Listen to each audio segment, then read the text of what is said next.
BTC পৰীক্ষাৰ্থী নিৰ্বাচনৰ vote গণনা ইতিমধ্যে চলি আছে আৰু প্ৰায়ভাগ সমষ্টিৰে এতিয়ালৈকে তৃতীয় বা চতুৰ্থ ৰাউণ্ডৰ ফলাফল ইতিমধ্যে ঘোষণা হৈছে।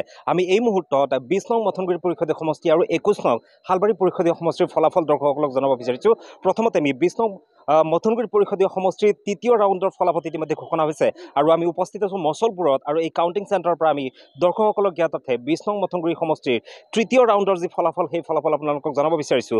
তৃতীয় ৰাউণ্ডৰ অন্তত BPFৰ প্ৰাৰ্থী বেগম আক্তাৰ আহমেদে মুঠ 12,442টা ভোট লাভ কৰিছে।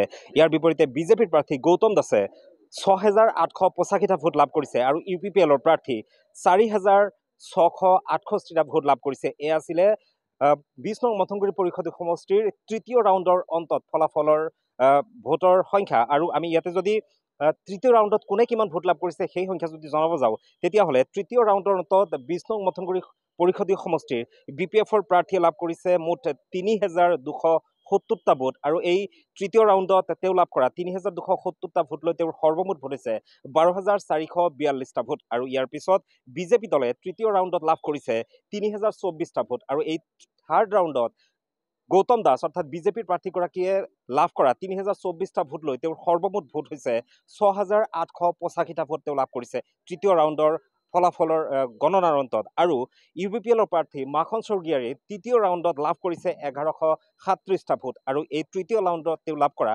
1,137টা ভোট লৈ তেওঁৰ সৰ্বমুঠ ভোট হৈছে 4,668টা ভোট। এয়া আছিলে মথনগুৰি পৰিষদীয় সমষ্টিৰ তৃতীয় ৰাউণ্ডৰ অন্তত ইতিমধ্যে অফিচিয়েলি যি এনাউন্সমেণ্ট কৰা হৈছে, অফিচিয়েলি যি আনুষ্ঠানিক ঘোষণাৰ পিছত BPFৰ প্ৰাৰ্থী বেগম আক্তাৰ আহমেদে লাভ কৰিছে 12,442টা ভোট আৰু বিজেপিৰ প্ৰাৰ্থী গৌতম দাসে লাভ কৰিছে 6,885টা ভোট আৰু UPPL মাখন স্বৰ্গীয়াই লাভ কৰিছে 4,668টা ভোট।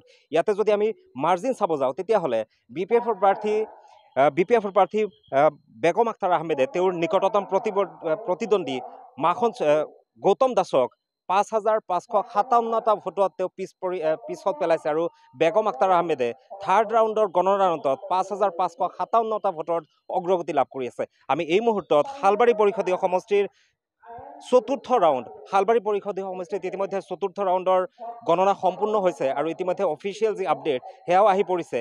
আমি এই মুহূৰ্তত শালবাৰী পৰিষদীয় সমষ্টিৰ চতুৰ্থ ৰাউণ্ডৰ যি ফলাফল সেই ফলাফল দৰ্শকসকলক জনাব বিচাৰিছোঁ। চতুৰ্থ ৰাউণ্ডৰ অন্তত শালবাৰী পৰিষদীয় সমষ্টিৰ BPFৰ প্ৰাৰ্থীয়ে মুঠ ভোট লাভ কৰিছে 12,223টা ভোট। মই পুনৰবাৰ কৈছোঁ BPFৰ প্ৰাৰ্থী দিগন্ত গয়াৰীয়ে চতুৰ্থ ৰাউণ্ডৰ অন্তত সৰ্বমুঠ ভোট লাভ কৰিছে 12,223টা। বিজেপিৰ প্ৰাৰ্থী চক্ৰধৰ দাসে লাভ কৰিছে সৰ্বমুঠ ভোট 9,790টা আৰু UPPLৰ প্ৰাৰ্থী জয় মুছাহাৰীয়ে লাভ কৰিছে সৰ্বমুঠ 9,473টা ভোট।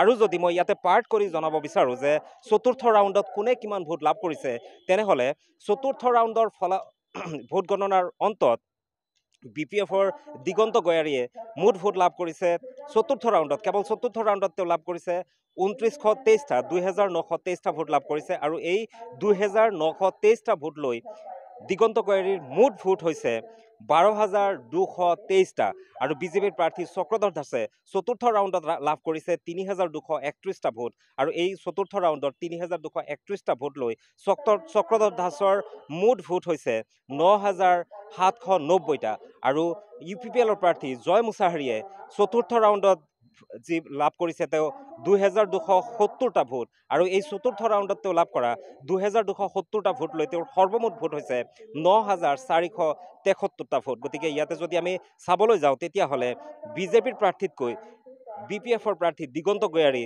প্ৰায় 3,000তকৈ অধিক ভোটত অগ্ৰগতি লাভ কৰি আছে। এয়া আছিলে 20 নং মথনগুৰি পৰিষদীয় সমষ্টিৰ তৃতীয় ৰাউণ্ড আৰু শালবাৰী পৰিষদীয় সমষ্টি 21 নং শালবাৰী পৰিষদীয় সমষ্টিৰ চতুৰ্থ ৰাউণ্ডৰ ফলাফল। আমি পৰৱৰ্তী সময়ত আৰু যিবোৰ আপডেট আহি থাকিব অফিচিয়েলি যিবোৰ আপডেট সেই আপডেটসমূহ আমি জনাই থাকিম। তাৰ কাৰণে শেহতীয়া যি আপডেট কোনো ধৰণৰ উৰা বাতৰিত আপুনি মন নিদিব। আমি যিহেতু মচলপুৰৰ এই কাউণ্টিং গ্ৰাউণ্ডত আছোঁ, কাউণ্টিং চেণ্টাৰত আছোঁ, গতিকে আমি সকলো সময়তে জনাই যাম সঠিক খবৰ। নিৰ্বাচনীৰ সঠিক খবৰ পাই থাকিবলৈ চাই থাকিব ABC নিউজ।